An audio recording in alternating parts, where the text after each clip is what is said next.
Punk Revolution now! Today we're going to be reviewing Floral tattoos. You can never get ahead on a long enough a head start. This is going to be a band that is blending together shoegaze and emo. Two genres that aren't really blended together that often. Off the top of my head, I can think of Weather Day and Have a Nice Life as two bands that have kind of blended these genres together before. But frankly, this album doesn't sound like either of those bands at all.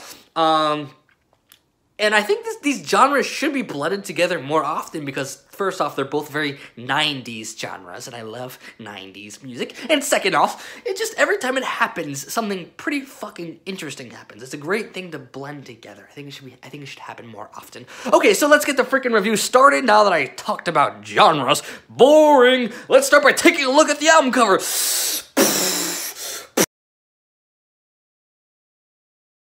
So this album cover is very 90s, very moody, very ethereal, already getting into those noise pop, shoegaze, emo vibes, setting the tone of the album before we even turn the music on. Very nice, I like the cover a lot. So let's just dive into the music. Musically, what does Floral Tattoo, emo, noise pop, shoegaze, indie, whatever band from Washington have in store for us? Frankly, they have a lot going on here, which is awesome. It's a very ambitious project. Even though it's fundamentally a lo-fi project, we can hear a lot of ambition in here. Not just with the blending together genres we don't hear blended together that often, but also just blending together a bunch of influences we don't hear blended together that often. Like, I'm hearing freaking all sorts of bands in here. I'm hearing Yo La Tengo, Galaxy 500, Dinosaur Jr., Merchant Ships, Hum, all sorts of fucking bands, all of it just coming together. Oh, and fucking Black Sabbath in there too. All sorts of, you see what I'm saying? Is like, that's ambitious. If you're trying to take all these different sounds and blend it together into something cohesive, that's fucking ambitious. And they do it. And they fucking do it. Oh yeah, another little fun fact about this album, more of the emo vibe in this. This album was actually mastered by Will Killingsworth, who is the guitarist of Orchid, the legendary screamo band, so even more of that, you know, emo influence coming in there through the mastering process. Okay, little fun fact.